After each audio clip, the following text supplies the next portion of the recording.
Hello everyone, welcome to study and updates. This side Siddhi and आज की class में हम लोग डिस्कस करेंगे एसएससी जीडी कांस्टेबल के जो आपका प्रीवियस ईयर क्वेश्चन पेपर हुआ था। तो मैं डेट आपको बता दूं, 19 फरवरी 2019 को आपका ये एग्जाम हुआ था मॉर्निंग के शिफ्ट में, जिसमें आज मैं आपके साथ डिस्कस करने वाली हूँ 25 क्वेश्चन जनरल नॉलेज और जनरल अवेयरेंस से। इससे पहले भी मैं आपके साथ बहुत सारे प्रीवियस ईयर क्वेश्चन डिस्कस कर चुकी हूँ। अगर आपने वो वीडियो नहीं देखी तो प्लेलिस्ट में जाके चेकआउट कर सकते हैं। तो आज हम लोग देखने वाले हैं कि 2019 की जो 19 फरवरी को हुआ था। इससे पहले जो मैंने आपके साथ क्वेश्चन पेपर डिस्कस किया था वो तो 14 फरवरी का। आज मैं 19 फरवरी का आपके साथ डिस्कस करने वाली हूँ, जो कि मॉर्निंग शिफ्ट में हुआ था। तो चलिए अब आज की क्लास को स्टार्ट करते हैं और देखते हैं कि किस तरीके से यहाँ से उस टाइम पे आपसे क्वेश्चन पूछे गए थे। तो स्टूडेंट, वीडियो स्टार्ट करने से पहले अगर आपको वीडियो पसंद आए तो लाइक शेयर ज्यादा से ज्यादा जरूर करना। तो चलिए बढ़ते हैं अपने क्वेश्चन की तरफ। ये रहा आज का आपका पहला क्वेश्चन। तो यहाँ पे हम क्वेश्चन के साथ साथ आपकी प्रैक्टिस भी करते रहेंगे क्योंकि आपके एग्जाम चल रहे हैं। तो यहाँ पे आपको मैं जितने भी क्वेश्चन दिखाऊं, क्योंकि ये सब कुछ आपके प्रीवियस ईयर क्वेश्चन है, आप मुझे कमेंट में साथ ही साथ इसके आंसर भी बताते रहेंगे। तो ये आज का आपका पहला क्वेश्चन है। पहला क्वेश्चन आपसे पूछा जा रहा है, जो नालंदा यूनिवर्सिटी थी was an ancient centre of learning for which religion. जो आपका नालंदा जो विश्वविद्यालय है वो किस धर्म की शिक्षा का प्राचीन केंद्र था? जैनिज्म, क्रिश्चियनिटी या फिर इस्लाम या फिर बौद्ध धर्म। तो आपको बताना है जो नालंदा विश्वविद्यालय था वहां पर जो कौन से धर्म की शिक्षा दी जाती थी। तो अब इस क्वेश्चन का राइट आंसर क्या था? ऑप्शन नंबर डी, बौद्ध धर्म। क्लियर हो गया? तो इस क्वेश्चन का राइट आंसर क्या होगा? Option number D. तो यहाँ पर बौद्ध धर्म यानी कि बुद्धिज्म का ये एक धर्म की शिक्षा यहाँ पे दी जाती थी। आगे बढ़ेंगे। यहाँ पर आप लोग समझ सकते हैं कि Nalanda was a large Buddhist place in ancient Magadh. याद रखना उस एक कब के समय का है जो नालंदा आप लोग बात करोगे, ये उस समय का सबसे बुद्धिस्ट प्लेस का सबसे यहाँ पे एंशिएंट आपका मगध के समय की बात हो रहा है, जो कि आज के टाइम पे बिहार में है। नालंदा जो स्टैब्लिश हुआ था, कब स्टैब्लिश हुआ था? 5th सेंचुरी बिहार इंडिया में, और सर्वाइव इसने कब तक किया था? 1200 AD तक। क्लियर हो गया? अगर नेक्स्ट पॉइंट में आपको बता दूं, it was devoted to Buddhist. यहाँ पर अगर आप देखोगे तो यहाँ पे बौद्ध धर्म से रिलेटेड यहाँ पे पढ़ाया जाता था, but it also train student in fine arts. लेकिन इसके साथ ही साथ बौद्ध धर्म से रिलेटेड शिक्षा तो प्रदान की ही जाती थी, लेकिन उसके साथ साथ स्टूडेंट्स जो थे उनको ट्रेन किया जाता था किसमें? फाइन आर्ट्स में, मेडिसिन में, मैथमेटिक्स, एस्ट्रोनॉमी में, पॉलिटिक्स और आर्ट ऑफ वॉर। ये सारी चीजें भी उसमें सिखाई जाती थी। तो ये भी बात आपको पता होनी चाहिए कि वहां पे सिर्फ बौद्ध प्लेस तो था ही, बौद्ध से रिलेटेड शिक्षा दी जाती थी बौद्ध धर्म की, लेकिन उसके अलावा भी ये सारी चीजें भी वहां पे सिखाई जाती थी। क्लियर हो गया? आगे बढ़ेंगे नेक्स्ट क्वेश्चन की तरफ। नेक्स्ट क्वेश्चन है, उस्ताद Amjad Ali Khan is a famous for playing the dash. तो उस्ताद अहमद अली खान जो है वो किसकी भूमिका निभाने के लिए प्रसिद्ध है? आपके ऑप्शन है वायलिन, तबला, सरूद या फिर वीणा। जल्दी से जल्दी कमेंट करके बताइए। ये सब कुछ प्रीवियस ईयर क्वेश्चन है। प्रीवियस ईयर क्वेश्चन से आपसे बहुत हेल्प मिलने वाली, क्योंकि आपको एक आइडिया लग जाता है कि आपका एग्जाम कैसे आने वाला और ये लोग किस तरीके से आपसे एग्जाम में क्वेश्चन पूछने वाले हैं। ठीक है? तो यहाँ अगर आप देखोगे उस्ताद अमजद अली खान जो है, तो वो जो प्ले करते थे वो किस में फेमस थे, उन्हें क्या बजाना आता था? तो वो था सरूद। तो इस क्वेश्चन का राइट आंसर होगा आपका ऑप्शन नंबर सी। ठीक है? क्योंकि उस्ताद अहमद अली खान जो है वो सरूद उनके लिए फेमस थे, उन्हें सरूद बहुत अच्छे से बजाना आता था, प्ले करना आता था। आगे बढ़ेंगे। आप लोग यहाँ देख सकते हो अमजद अली खान जो है, इनका जन्म कब हुआ था? 9 अक्टूबर 1945 में हुआ था। ये एक इंडियन क्लासिकल थे और सरूद के प्लेयर थे। Best known for his clear and fast एकरा डांस। तो याद रखना, ये देखा जाए तो तेज एकरा तान के लिए भी जाने जाते थे। इनको अवार्ड भी मिला था। कब मिला था? 2001 में इन्हें ऑनर मिला था, पद्म विभूषण भी मिला था। ये इंडिया के सेकंड हाईएस्ट सिविलियन थे। 2001 में इन्हें क्या पद्म विभूषण से ऑनर में, यानी कि इन्हें सम्मानित भी किया गया था। नेक्स्ट पॉइंट की अगर बात करोगे, he learn from his father Hafiz Ali Khan. और इन्होंने ये चीज अपने फादर से सीखी थी, who was a court musician in Gwalior up until independence in 1947। तो जो उनके फादर थे वो एक कोर्ट म्यूजिशियन थे ग्वालियर में। कब तक? जब तक हमारा देश आजाद हुआ था, तब तक 1947 तक। अगर मैं बात करूं कि सरूद का मतलब क्या होता है, जो जिसके लिए वो उन्हें सम्मान किया गया, जो वो प्ले करते थे, जो लिए वो फेमस थे। तो सरूद का अगर आप एक देखोगे तो ये एक पर्शियन वर्ड है जिसका मतलब होता है मेलोडी, ठीक है। तो सरूद का अर्थ क्या है? मधुराय, जिसके जो इसके अधिक मधुर स्वर की ओर इशारा करता है। तो ये पॉइंट भी याद रखना है।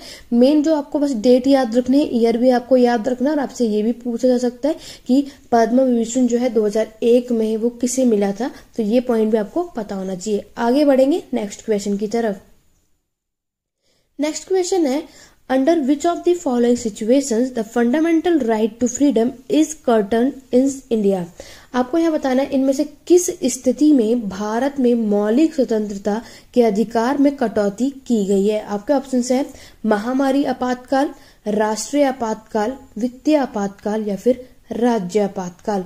अगर हम बात करेंगे यहाँ पर उन्होंने बोला जो फंडामेंटल राइट्स थे आपके, freedom is curtail in India, तो इसमें कौन सी सिचुएशन थी, कौन सी इमरजेंसी थी? तो इस क्वेश्चन का राइट आंसर होगा आपको option number B, national emergency, it means राष्ट्रीय आपातकाल। तो इस क्वेश्चन का राइट आंसर क्या होगा आपका? Option number B. आगे बढ़ेंगे नेक्स्ट क्वेश्चन की तरफ। नेक्स्ट क्वेश्चन आपके एग्जाम में पूछे गए थे, which one of the following is a labour intensive industry. तो इनमें से वो कौन सा श्रम प्रधान उद्योग है? मेज यानी कि मक्का, टी यानी कि चाय, पल्सेस यानी कि दालें, वीट यानी कि गेहूं। तो अगर हम बात करेंगे लेबर इंटेंसिव इंडस्ट्री, तो श्रम प्रधान उद्योग जो है इसमें से कौन सा था? तो वो था आपकी टी यानी कि चाय के लिए। तो इस क्वेश्चन का राइट आंसर क्या होगा आपका? Option number B. अगर इनसे रिलेटेड हम बातें देख लोगे आप, तो tea is a labour intensive industry, it required abundant, cheap and skilled labour. तो याद रखना, चाय जो अगर आप देखोगे अबंडेंट मतलब जरूरत से ज्यादा शब्द था और सस्ता होता था, और स्किल्ड लेबर जो कि लोगों को ये करना आता था। आप लोगों को पता है टी जो है वो सबसे ज्यादा कहाँ फेमस है? हमें असम में मिलती है, ठीक है, हमारे असम में, हमारे भारत में। तो यहाँ हमें ये देखने को मिलता है। इसकी ताजगी बहाल कराने के लिए इसे चाय बागानों के भीतर संसाधित किया जाता था, ठीक है, फ्रेशनेस के लिए। तो इस क्वेश्चन का राइट आंसर आपका ऑप्शन नंबर बी होगा। आगे बढ़ेंगे नेक्स्ट क्वेश्चन की तरफ। नेक्स्ट क्वेश्चन है, the first amendment to the Indian constitution was made in. आपके भारतीय संविधान में जो पहला संशोधन किया गया था वो कब किया गया था? 1951 में, 1950 में, 1948 में या फिर 1947 में। तो अगर हम बात करेंगे जो हमारा भारतीय संविधान में जो पहला संशोधन किया गया था, पहला अमेंडमेंट आया था हमारे भारत के संविधान में, वो आया था आपके 1951 में। तो इस क्वेश्चन का राइट आंसर क्या होगा? Option number A. तो अगर हम कॉन्स्टिट्यूशन की बात करेंगे, जो कॉन्स्टिट्यूशन में फर्स्ट अमेंडमेंट एक्ट हमें देखने को मिलता है जो लागू हुआ था 1951 में हुआ था, made several changes to the fundamental rights provision of the Indian constitution. तो हम लोग यहाँ पे क्या देखते हैं, जिसमें हमारे फंडामेंटल है, जो हमारे मौलिक अधिकार है, ठीक है, हमारे भारत के संविधान में, उसमें कुछ चेंजेस हमें देखने को मिलते हैं। और अगर आप लोगों ने नहीं करा है अभी तक कि कौन कौन से अमेंडमेंट होते हैं इस पे भी, तो आप अमेंडमेंट से, आर्टिकल से, शेड्यूल से, यहाँ से आपके क्वेश्चन 100% पूछे जा सकते हैं। तो स्टूडेंट आप लोगों को वो सब कुछ अच्छे से पढ़ के जरूर जाना अपने एग्जाम से पहले, ठीक है। अगर आप लोगों ने अभी तक पॉलिटी में ये चीजें नहीं पढ़ी तो जाइए जल्दी से इसको रिवाइज जरूर करो, क्योंकि आप लोगों को अमेंडमेंट से, शेड्यूल से और आर्टिकल से क्वेश्चन आपके एग्जाम में देखने को जरूर मिलने वाला है। आगे बढ़ेंगे नेक्स्ट क्वेश्चन की तरफ। नेक्स्ट क्वेश्चन देखो, इस तरीके का भी आपको एक क्वेश्चन देखने को जरूर मिलेगा। विच of the following pair correctly represent a state and the corresponding art form associated with. आपको यहाँ पे बताना है कि एक तरफ आपको स्टेट दे रखा है और एक तरफ उससे रिलेटेड कला भी जोड़ रखी है कि किसमें कौन सी कला है। तो इसमें से आपके पास 4 ऑप्शन है, इसमें से कौन सा एक ऑप्शन सही है, बाकी के गलत है। सही ऑप्शन पेयर जो करेक्ट होंगे वो आपको बताना है। पंजाब में मोहिनीअट्टम की कला देखने को मिलती है, तमिलनाडु में ओडिसी की, उत्तर प्रदेश में कथक की और असम में कथकली की। तो जल्दी से कमेंट करके बताओ इस क्वेश्चन का राइट आंसर क्या होगा, कौन सा यहाँ पे करेक्ट पेयर है। तो स्टूडेंट अगर मैं आपको यहाँ पे बात बताऊं, पंजाब में मोहिनीअट्टम, तो मोहिनीअट्टम जो है वो पंजाब में नहीं है, वो कहाँ पर है, केरला में। तो पहला वाला आपका गलत होता है। यही मैं बात करूंगी ओडिसी में, तो ओडिसी जो ये कला है आप लोग देख सकते हैं, ये तमिलनाडु में नहीं, ये ओडिशा में फेमस है, ठीक है। तो तो इसका राइट सीक्वेंस क्या होगा, उड़ीसा में। बात करेंगे कथक की, तो कथक आपका बिल्कुल सही है, यूपी में ही फेमस है, उत्तर प्रदेश में। लास्ट अगर मैं बात करूँ कथकली, तो वो असम में नहीं, ये भी आपका केरल में है, ठीक है। तो ये आपका राइट है। तो इस क्वेश्चन का राइट आंसर क्या होगा आपको, ऑप्शन नंबर सी। क्लियर हो गया। तो इस क्वेश्चन का राइट आंसर आपका ऑप्शन नंबर सी होगा। क्यों, क्योंकि मैंने आपको क्या बताया, कथकली असम में नहीं, वो केरल में है, ठीक है। कथक आपका उत्तर प्रदेश में ही है, उड़ीसी आपका उड़ीसा में है, और मोहिनीअट्टम जो है वो पंजाब में नहीं, केरल में। तो ये आपका राइट सीक्वेंस था। ये इसके अलावा भी जो सारे याद कर लो, आपके एग्जाम में कभी भी कुछ भी पूछ लिया जा सकता है, तो इसलिए आपको हर एक स्टेट का ये पता होना चाहिए। आगे बढ़ेंगे नेक्स्ट क्वेश्चन की तरफ। नेक्स्ट क्वेश्चन है, हु इज एन इंडेंटोज लेबरर। तो एक बंधुआ मजदूर जो होते हैं वो कौन है। पहला है a labour bought in a market, वो मजदूर जो बाजार से खरीदे गए हैं। एन अनपेड लेबर, वो मजदूर जिन्हें हम पे नहीं करते, ठीक है, जिनको कोई भी हमें सैलरी नहीं देनी पड़ती। थर्ड ऑप्शन है अ स्लेव फ्रॉम अमेरिका, वो स्लेव वो गुलाम जो अफ्रीका से हमने बुलाए हुए होते हैं। या फिर लास्ट है आपका a bounded labourer working to pay off his passage to a new country, या एक बंधुआ मजदूर एक नए देश के लिए अपने मार्ग का भुगतान करने के लिए काम कर रहा है। तो यहाँ आप लोग देख सकते हो इस क्वेश्चन का right answer option number D ही होगा, क्योंकि इंडेंजर्ड जो लेबरर होते हैं, जो बंधुआ मजदूर होते हैं, वो एक नए देश के लिए अपने मार्ग का भुगतान करने के लिए काम कर रहे होते हैं। तो इस क्वेश्चन का राइट आंसर आपका क्या होगा, ऑप्शन नंबर डी। क्लियर हो गया। आगे बढ़ेंगे। यहाँ पर आप लोग देख सकते हो जो टर्म आपकी इंडेंजर्ड लेबर दे रखी है, क्या बताया गया है, a bounded labour who was bounded by a contract to a worker for an employ for a specific period of time. तो ये कुछ टाइम के लिए यहाँ पर होते हैं, ठीक है, कुछ टाइम के लिए इनको यहाँ पे नियुक्त किया जाता है। अगर मैं 19वीं शताब्दी की बात करूं तो ये वर्ल्ड ट्रेड, जो विश्व का व्यापार जो है बहुत तेजी से यहाँ पे बढ़ा, ठीक है, बहुत तेजी से फैला था। One of the most important जो डेवलपमेंट हमें देखने को मिलता है वो है द माइग्रेशन ऑफ लेबर। तो अगर हमें देखोगे तो यहाँ पे जो लेबर है, माइग्रेशन होता है, जो एक प्लेस से दूसरी प्लेस घूमते रहते हैं, यहाँ पे इसका विकास हमें देखने को मिलता है। कहाँ से, चाइना और हमारे भारत में। क्लियर हो गया। आगे बढ़ेंगे नेक्स्ट क्वेश्चन की तरफ। नेक्स्ट क्वेश्चन आप लोग देखो शेड्यूल से पूछा गया है। मैं आपको पहले भी बता रही हूँ, अभी भी बता रही हूँ, दो क्वेश्चन आपको यहाँ से जरूर देखने को मिलेंगे, आपके शेड्यूल से, आपके अमेंडमेंट से, आपके आर्टिकल से। तो ये अगर आपने अभी तक रिवाइज नहीं किया है तो ये जल्दी से जल्दी जरूर करो। यहाँ से आपके इन 25 क्वेश्चन में से 2-3 क्वेश्चन तो पक्का आपके आने वाले हैं। अगर हम बात करेंगे, आपसे पूछा है जो कॉन्स्टिट्यूशन था हमारे इंडिया के समय पे, वो शेड्यूल कितने थे, 8, 12, 14 या फिर 13। तो इस क्वेश्चन का राइट आंसर होगा ऑप्शन नंबर बी, 12। क्योंकि आपसे ये क्या पूछा गया, अब टोटल कितने, अगर इन्होंने पहले पूछे होते, ठीक है, पहले कितने थे, तो पहले 8 थे, ये आप सभी जानते हैं। बट एट प्रेजेंट अगर हम बात करेंगे तो वो कितने हैं, 12 शेड्यूल है, 12 अनुसूचियां। तो इस क्वेश्चन का राइट आंसर होगा आपका ऑप्शन नंबर बी। आगे बढ़ेंगे नेक्स्ट क्वेश्चन की तरफ। नेक्स्ट क्वेश्चन है, What is the movement of a plant due to stimulus of light known as। तो अब आपका आता है साइंस बेस्ड क्वेश्चन कि प्रकाश से उद्दीपन के कारण पौधे की गति क्या कहलाती है। आपका ऑप्शन है रेस्पिरेशन, फोटोट्रोपिज्म, जियोट्रोपिज्म या फिर जियोटैक्सिस। तो जल्दी से बताइए कमेंट करके कि कौन सा वो मूवमेंट होता है जब जो पौधे की गति है, ठीक है, जिसमें प्रकाश की उद्दीपन के कारण होती है, जो स्टिमुलस होता है लाइट की वजह से, उसके वजह से हमारे पौधे में, प्लांट में जो मूवमेंट होता है वो कहलाता है आपका फोटोट्रोपिज्म। It means प्रकाशानुवर्तन। तो इस क्वेश्चन का राइट आंसर होगा आपका ऑप्शन नंबर बी। ठीक है, अब आप जल्दी से सब मुझे कमेंट करके बताइए कि अभी तक आप लोगों ने कितने क्वेश्चन के आंसर करेक्ट किए, क्योंकि आप लोगों का ये एसएससी जीडी कांस्टेबल का एग्जाम है। अगर आप प्रीवियस ईयर क्वेश्चन नहीं सॉल्व कर पाएंगे, ज्यादातर अब गलत होगा, तो आपको ज्यादातर रिवीजन करने की जरूरत है। तो ये हम प्रैक्टिस सेशन इसलिए चला रहे हैं ताकि आप प्रीवियस ईयर के थ्रू ही अपनी प्रैक्टिस कर लो, ताकि आप अपने एग्जाम के लिए अच्छे से प्रिपेयर्ड हो जाओ। ओके, तो चलिए आगे बढ़ते हैं।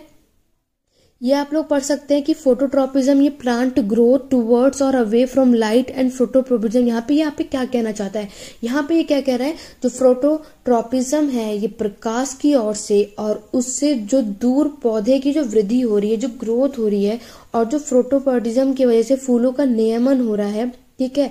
और जो दिन और रात की जो लंबी जो होती है उसके अनुसार जो उसमें विकास हमें देखने को मिलता है, जो डेवलपमेंट ट्रांजिशन देखने को मिलता है, तो उसे हम क्या कहते हैं, फोटोट्रॉपिज्म। इसी वजह से हमें सारी चीजें देखने को मिलती है।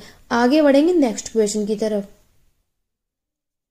नेक्स्ट क्वेश्चन है, when a force resists the relative motion between two surface it is called।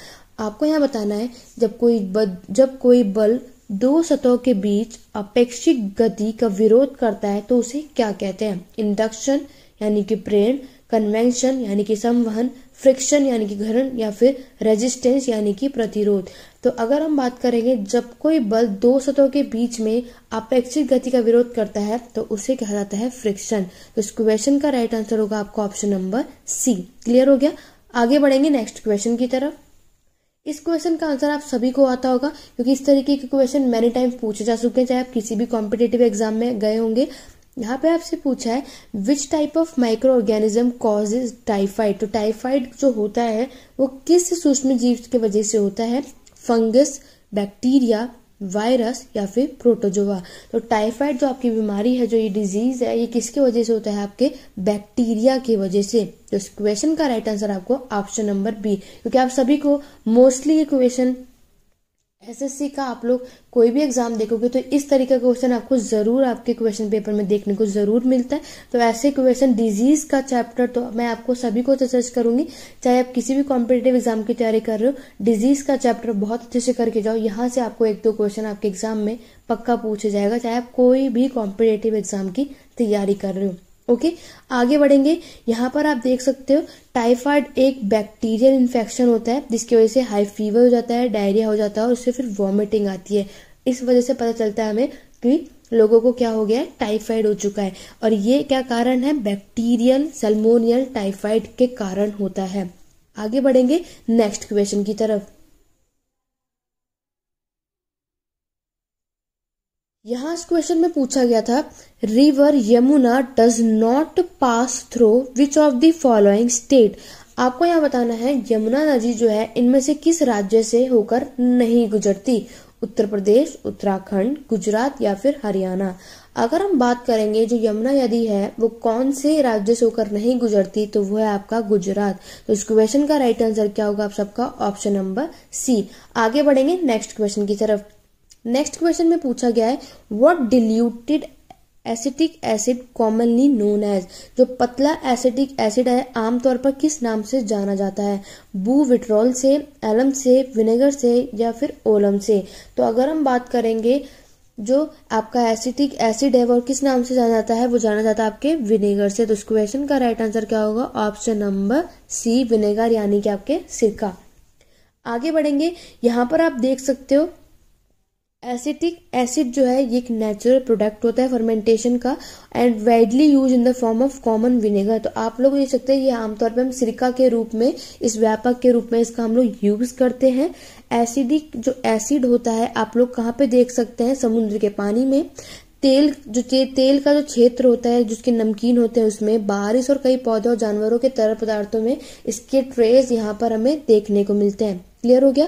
Next point भी आप लोग देख सकते हैं formation of acetic acid can occur by the reaction of olefin with ozone in the atmosphere. जो उसमें वातावरण में जो हमारे ओजोन के साथ ओलिफिन की प्रतिक्रिया के जरिए से यहाँ पर एसिडिक एसिड का निर्माण हो सकता है। तो ये पॉइंट भी आपको पता होना चाहिए। आगे बढ़ते हैं नेक्स्ट क्वेश्चन की तरफ।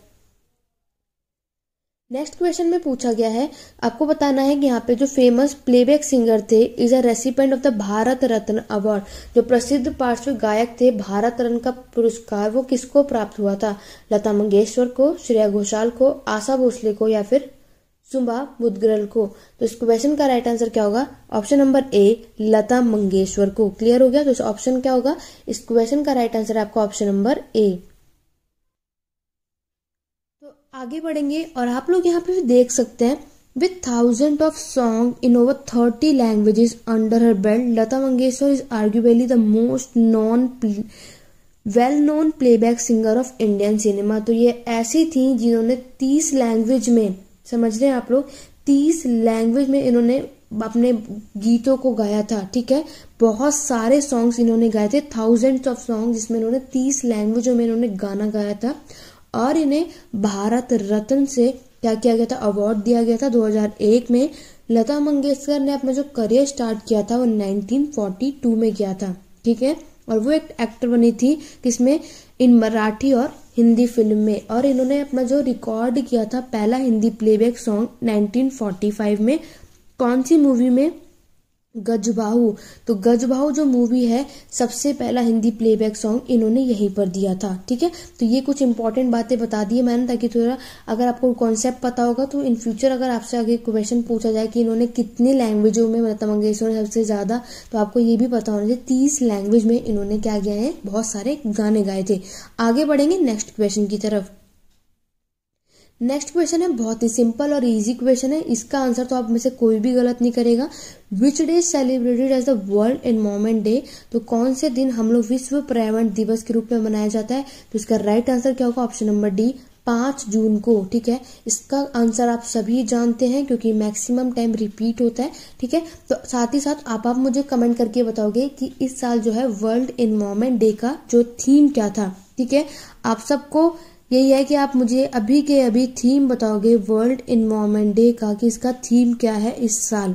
कोई भी नहीं, जितने स्टूडेंट अभी मेरी वीडियो देख रहे हैं आप सब मुझे कमेंट करके बताओगे कि इस साल जो है इसका थीम क्या है, क्योंकि ये भी आपके एग्जाम में पूछा जा सकता है।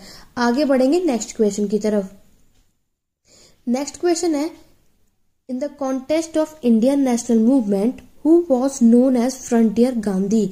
जो भारतीय राष्ट्रीय आंदोलन के संदर्भ में फ्रंटियर गांधी के नाम से किसे जाना जाता है, खान अबुल गफर खान को, असफुकुल्ला खान को, उधम सिंह को, या मंगफूर अहमद आजादी को।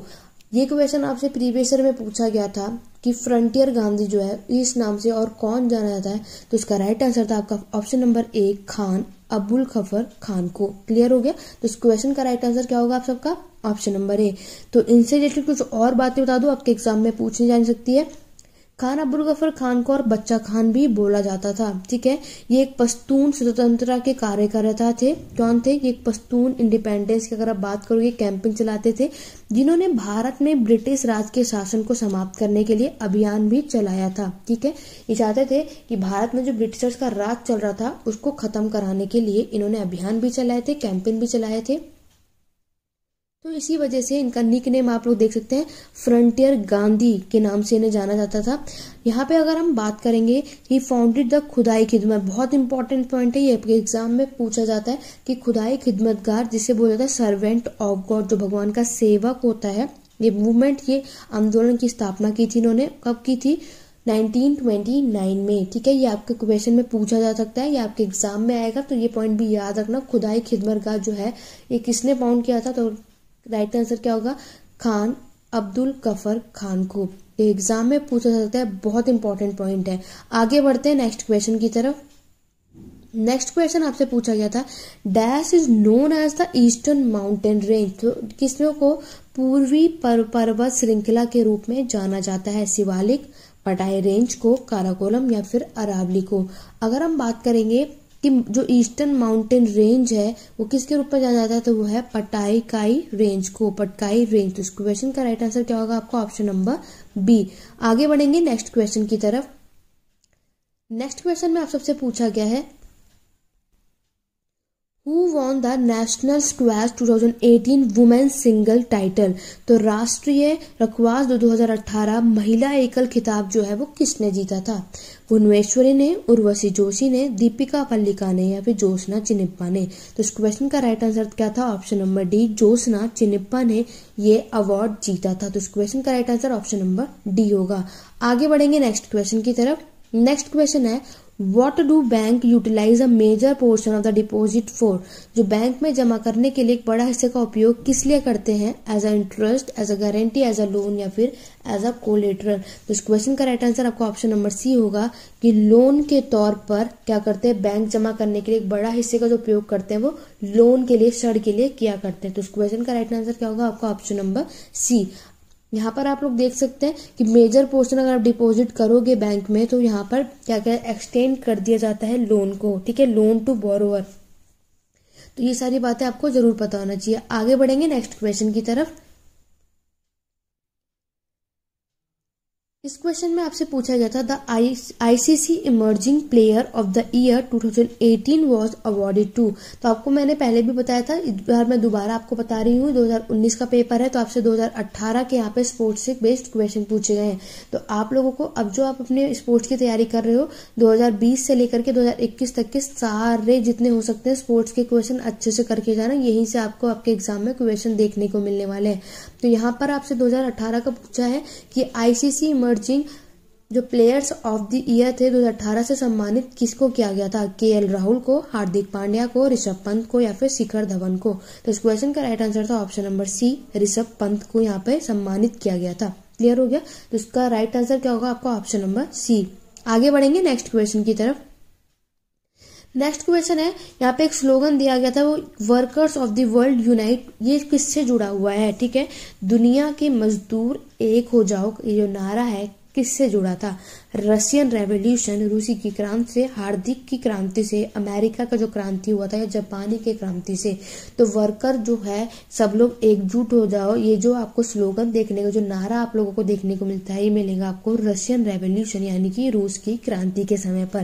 तो इस क्वेश्चन का राइट आंसर आपका होगा ऑप्शन नंबर ए।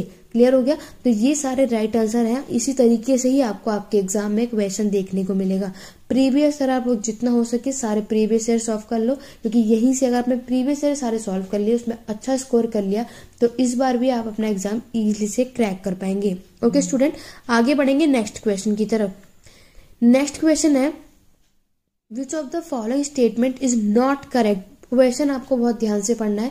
यहाँ पे पूछा है, इसमें जो कौन सा स्टेटमेंट गलत है? In the context of rising importance of tertiary sector in India, Bharat में जो तृतीयक क्षेत्र के बढ़ते महत्व के संदर्भ में इनमें से कौन सा कथन सही नहीं है? पहला ऑप्शन है growth of information and technology, यहाँ पे इंफॉर्मेशन और टेक्नोलॉजी है उसका ग्रोथ हुई थी, उसका विकास हुआ था, या फिर पर कैपिटा इनकम का विकास हुआ था, या जो पॉलिटिकल अवेयरनेस हमारे रूरल एरियाज में उसका विकास हुआ था, या फिर इंडस्ट्रीज में जो सर्विस प्रोवाइड की थी उसका विकास हुआ था। तो स्टूडेंट, इस क्वेश्चन का आंसर आप सब मुझे कमेंट करके बताने वाले हैं कि इस क्वेश्चन का राइट आंसर क्या होगा, कौन सा ऑप्शन यहाँ पे गलत है। ठीक है, तो ये क्वेश्चन का आंसर मैंने आप सबके लिए छोड़ा है। अब देखते हैं कितने स्टूडेंट इस क्वेश्चन का आंसर सही देते हैं, क्योंकि अब आपका एग्जाम आने वाला है, एग्जाम चल भी रहे हैं। तो अब आपके जितने भी स्टूडेंट के अभी एग्जाम बच रहे हैं, तो अगर ये क्वेश्चन गलत नहीं होना चाहिए, इकोनॉमी का क्वेश्चन है, यहाँ पे गलत नहीं हो, देखते हैं कितने स्टूडेंट इस क्वेश्चन का आंसर सही दे पाते हैं। तो आप सब लोग मुझे कमेंट करके इसका आंसर जरूर देखना। जो ऑफलाइन भी स्टूडेंट यहाँ पे वीडियो देख रहे होंगे, सबके सब इस क्वेश्चन का आंसर मुझे कमेंट करके जरूर बताइएगा। तो चलिए स्टूडेंट, आज की क्लास में बस इतना ही। ये तो आपके पूरे 25 क्वेश्चन, तो इसी तरीके से आपके क्वेश्चन आपके एग्जाम में आपको देखने को मिलेंगे।